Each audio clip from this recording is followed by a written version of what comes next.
अस्सलाम वालेकुम नाज़रीन, आप सियासत डोर पीके देख रहे हैं। सोहराब बरकत आपसे मुखातिब है। उम्मीद आप खैरियत से भी होंगे, खुश भी और महफूज भी।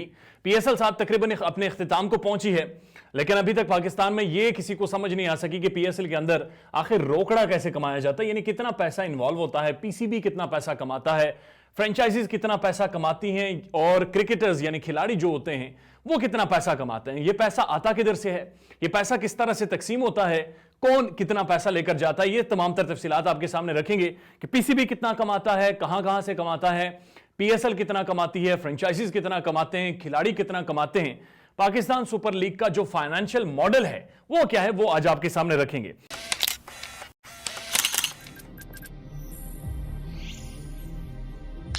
सबसे पहले आप ये देखें कि जो पीसीबी और पीएसएल है, बेसिकली पीएसएल जो फाइनेंस जनरेट करती है, उसका जो पहला सोर्स है वो है टिकट्स। यानी जब मैं और आप ग्राउंड में मैच देखने जाते हैं, उसके लिए जो टिकट खरीदते हैं, उसके जो पैसे देते हैं, वो रेवेन्यू इनके पास जाता है। अभी को थोड़ा रेवेन्यू नहीं है, 2020 के अदाद-ओ-शुमार के मुताबिक 2020 में जो टिकट्स का रेवेन्यू पीसीबी ने जनरेट किया था वो तकरीबन 36 करोड़ रुपए था, और इस दफा बहुत ही ज्यादा होगा, चूंकि आपको पता है कि फुल हाउस भी कर दिया गया था दूसरे लेग में, लाहौर लेग में। उसके बाद जो दूसरे नंबर पर रेवेन्यू बनाया जाता है वो होती है टाइटल स्पॉन्सरशिप। यानी जब आप सुनते हैं presenting to you HBL PSL, तो ये जो एचबीएल साथ लगा है ना, ये वैसे ही तोहफे में नहीं आ गया, इसके ना पैसे देने पड़ते हैं और अच्छे खासे पैसे देने पड़ते हैं। इसे टाइटल स्पॉन्सरशिप बोलते हैं। और 2025 तक यानी एचबीएल पीएसएल के साथ एचबीएल लगवाने के लिए एचबीएल वालों ने 390 करोड़ रुपए पीएसएल को दिए हैं। ये आ गया दूसरा रेवेन्यू। तीसरे नंबर पर जो रेवेन्यू जनरेट किया जाता है वो स्पॉन्सर से जनरेट किया जाता है। अब स्पॉन्सर्स आप देखते हैं कि मैच के दौरान जैसे चौका मारा जाता है तो उसे टिकटॉक 4 ऑफ द मैच बोलते हैं, और इसका मतलब है कि टिकटॉक ने वहां पर पैसे दिए हुए हैं। बाउंड्री पर जो बिलबोर्ड्स लगे होते हैं उनके पैसे होते हैं, स्क्रीन पर जो टपाल टी चल रही होती है उसके पैसे होते हैं, और साका बैटरी के साथ आपको रेस लगाते हुए लोग नजर आते हैं, उसके पैसे होते हैं। ये सारे स्पॉन्सर्स होते हैं जो इन्वॉल्व होकर वो सारा एक रेवेन्यू पीएसएल को देते हैं। ये 3 रेवेन्यूज हो गए। और उसके बाद चौथा रेवेन्यू होता है ब्रॉडकास्टिंग राइट्स। यानी जिन टेलीविजन स्क्रीन पर आप वो मैच देखते हैं और जो ब्रॉडकास्टर्स होते हैं वो राइट्स खरीदते हैं पीसीबी से, उनका जो बेसिकली रेवेन्यू होता है वो भी पीसीबी और पीएसएल को जाता है। अब गुज़श्ते दिनों आपको पता है एक बहुत बड़ी कंट्रोवर्सी बनी थी, एआरवाई और पीटीवी स्पोर्ट्स का जो कंसोर्शियम बना था और इनके खिलाफ बाकायदा एक इदारा कोर्ट में भी चला गया था। तो इस दफा के जो पीएसएल के राइट्स बिके थे वो तकरीबन 4.5 अरब रुपए में बिके थे 2 सालों के लिए। तो एक तो ब्रॉडकास्टिंग राइट्स हो गए जो कि 4.5 अरब रुपए के थे, और जो टाइटल स्पॉन्सरशिप है 2025 तक वो 390 करोड़ रुपए की है। और उसके बाद टिकट्स, इस तरह से ये पीएसएल और पीसीबी ये फाइनेंसेस जनरेट करता है। लेकिन इनके जो अखराजात होते हैं वो कितने होते हैं, यानी कि किसी भी खिलाड़ी के खाने से, रोटी से लेकर, चाय से लेकर, रात को जो कहवा पीकर और दूध पीकर वो सोता है, उसको लेकर ग्राउंड के अंदर विकेट्स, बॉल्स और उसकी जो बेल्स होती हैं, बेल्स और विकेट्स के अंदर जो माइक होता है, वो सारे यानी अखराजात का तखमीना लगाएं तो 2020 में 1.4 अरब रुपए का वो तकरीबन अखराजात आए थे। और उसके बाद अब जाकर ना ये प्रॉफिट डिवाइड होता है, यानी कि इतना सारा रेवेन्यू जब कमाया जाता है उसके बाद 1.4 अरब रुपए यानी 2020 के आदाद-ओ-शुमार के मुताबिक खर्च करके जो रेवेन्यू बचा, यानी income minus expenditure is equal to जो प्रॉफिट बचा, वो उसमें से आज से पहले यानी इस लग से पहले, पीएसएल से पहले 80% फ्रेंचाइजीज को जाता था और 20% पाकिस्तान क्रिकेट बोर्ड को जाता था। लेकिन जब से चूंकि रमीज राजा चेयरमैन बने पीसीबी के, और उसके बाद हमने देखा कि 2018 में जो 5 फ्रेंचाइजीज, मुख्तलिफ फ्रेंचाइजीज, तकरीबन सारी फ्रेंचाइजीज कोर्ट में चली गई थी और इन्होंने कहा था कि हमें पैसे पूरे नहीं होते, पीसीबी 20% ज्यादा ले रहा है। उसके बाद रमीज राजा क्रिकेट बोर्ड के चेयरमैन बने और अब पीसीबी 5% प्रॉफिट रखता है, और जो 95% प्रॉफिट होता है वो फ्रेंचाइजीज यानी 6 की 6 फ्रेंचाइजीज अपने पास रखती हैं। लेकिन बात यहां पर खत्म नहीं होती। अब जो फ्रेंचाइजीज होते हैं इन्होंने बुनियादी तौर पर कितना पैसा इन्वेस्ट किया होता है, कितना पैसा खर्च किया होता है।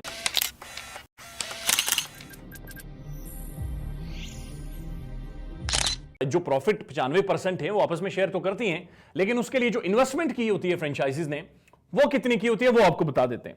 2015 में पीसीबी ने जब 5 फ्रेंचाइजीज यानी 5 टीम्स के हुकूक बेचे थे मुख्तलिफ शहरों को, तो इन्होंने पीसीबी ने तकरीबन $93 मिलियन के ये सारे राइट्स बेचे थे, यानी हुकूक बेचे थे 5 टीम्स के।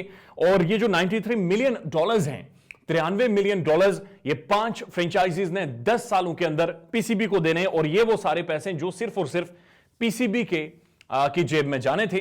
2017 में 6वीं टीम मुल्तान सुल्तान भी शामिल होती है और उससे अच्छे खासे पैसे ले गए। यानी आप अंदाजा लगाइए 2015 में जब पीसीबी ने हुकूक बेचे तो उस वक्त जो महंगी टीम खरीदी गई थी वो कराची किंग्स थी, और कराची किंग्स ने 26 मिलियन डॉलर्स दिए थे पीसीबी को। लेकिन 2017 में जब मुल्तान सुल्तान खरीदी गई तो पीएसएल जाहिर है एक ब्रांड एस्टेब्लिश हो चुका था। 45 मिलियन डॉलर्स की मुल्तान सुल्तान को हुकूक दिए गए थे और ये 7 सालों के लिए थे। अब ये तो हो गए फ्रेंचाइजीज जो कि इन्वेस्ट करती हैं और उसके बाद प्रॉफिट में से कमाती हैं, लेकिन प्लेयर्स जो इन टीमों में मौजूद होते हैं, फ्रेंचाइजीज में मौजूद होते हैं, उनके पास पैसा कहां से आता है और उन पर फ्रेंचाइजीज किस तरह से इन्वेस्ट करती हैं और वो किस तरह से पैसे जनरेट करती हैं।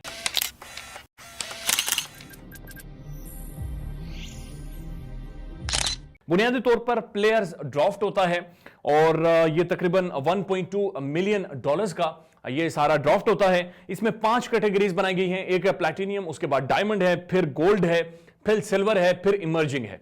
अच्छा, इनमें प्लेयरों की तादाद सेम होती है और सारी फ्रेंचाइजीज ने एक ही तरह के यानी एक ही जितने हर कैटेगरी से प्लेयर्स को चूज करना होता है। जो प्लैटिनियम कैटेगरी है उसके लिए अमाउंट फिक्स है और वह $1,30,000 से लेकर $1,80,000 तक, यानी प्लैटिनियम की कैटेगरी से प्लेयर्स को खरीदा जाता है, जिनमें बाबर आजम शामिल है, बालर मोहम्मद रिजवान शामिल है, शाहीन आफरीदी शामिल है। यानी इन सबको जो प्लैटिनियम कैटेगरी से खरीदा गया है वो $1,30,000 से लेकर $1,80,000 तक खरीदा गया हो। और ये वो अमाउंट है जो खिलाड़ियों को 70% मैच से पहले मिलती है और 70% इवेंट के बाद मिलती है। डायमंड कैटेगरी जो दूसरे नंबर पर आती है उसमें $60,000 से लेकर $85,000 तक प्लेयरों को दिए जाते हैं और अगेन 70% बिफोर द इवेंट, 70% बाकी 30% आफ्टर द इवेंट। इसी तरह गोल्ड है, सिल्वर है और इमर्जिंग है।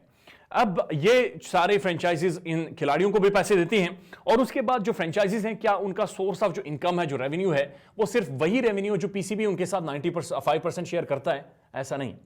इसके अलावा भी टीम्स पैसे कमाती हैं और वो रेवेन्यू पीसीबी के रेवेन्यू से अलग होता है और वो होती है स्पॉन्सरशिप। अब ये स्पॉन्सरशिप कौन सी होती है? अगर आप कोयटा ग्लैडिएटर्स या कोई किसी भी फ्रेंचाइज टीम, लाहौर कलंदर्स या कोई भी टीम उठा लें, उनकी जो वर्दी होती है उस वर्दी के ऊपर जो मुख्तलिफ तस्वीर बनी होती हैं, मुख्तलिफ ब्रांड्स के नाम लिखे होते हैं, ये वैसे नहीं लिखे होते।